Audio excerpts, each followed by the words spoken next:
J.C. Tretter, after looking to sign with an NFL team for his 10th season, has decided to retire. This was a guy that would have been a massive upgrade at center that the Vikings are still in need of, by the way. Alas, he's hanging up his cleats for good. An SI piece released today by Alex Pruitt detailed Tretter's previously preferred destinations: Carolina, Dallas, and Minnesota. Minnesota because he grew up a fan. Lovely. In fact, Tretter's camp reached out to the Vikings to engage interest, to which he said, quote, "Minnesota never returned our call." Incredible. So let's break this thing down as far as the two possibilities here. Number one, the knee issues. Essentially didn't practice at all last season. He was on the injury report every single week. That's very concerning. Except for the fact that he played in 16 out of 17 games last year. The only game that he missed was due to COVID. Didn't miss a single game due to injury. The top of the SI piece highlighted how Tretter would get his knee milked before each of the Browns' first 7 games. Whatever it took, evidently it worked. And by the way, not only did he play last year, he was great, one of the best at his position. And spare me the whole Quasi-Nose bull crap. He was with the Browns front office last year, so there's a reason why the Vikings haven't signed him. There's something called due diligence. You have a dumpster fire at your starting center spot in Garrett Bradbury.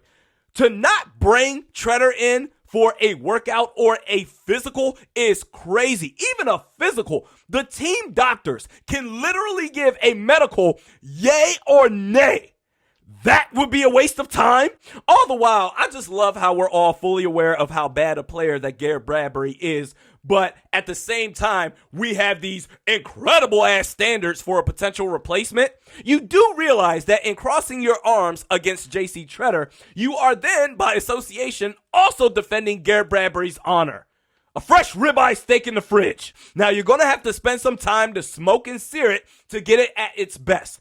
Or option number 2 is also in the fridge is a fully cooked sirloin. You can microwave it for a minute and a half and it's good to go. Oh, by the way, that sirloin has been sitting in the fridge for the past 2 weeks. Bacteria and mold clearly visible all around it. Make no mistake, you eat that sirloin, you will get sick. And Quasi's like, oh, I'll take my chances with the sirloin. Are you kidding me? AKA Garrett Bradbury.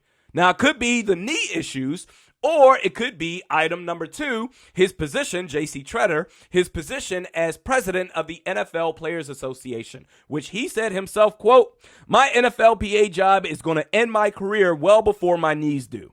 I personally think this is the real reason why J.C. Tretter has been blacklisted by the league. It's a union. Owners hate unions. Front office execs hate unions. And this doesn't stop at football. This is nationwide across every industry, every company. If your job doesn't have a union and you bring up the idea of maybe starting one to your boss is going to raise all holy hell. And for Tretter, we're talking about a guy that's at the top of the very thing that owners and executives hate the most.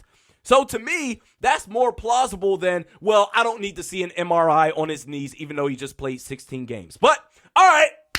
When Garrett Bradbury gets beat by Kenny Clark in week 1 and every defensive tackle for the rest of the year, watching his quarterback get his ass kicked, then the Vikings front office has no choice but to sit there, get up to the podium, and pretend that Garrett Bradbury is elite.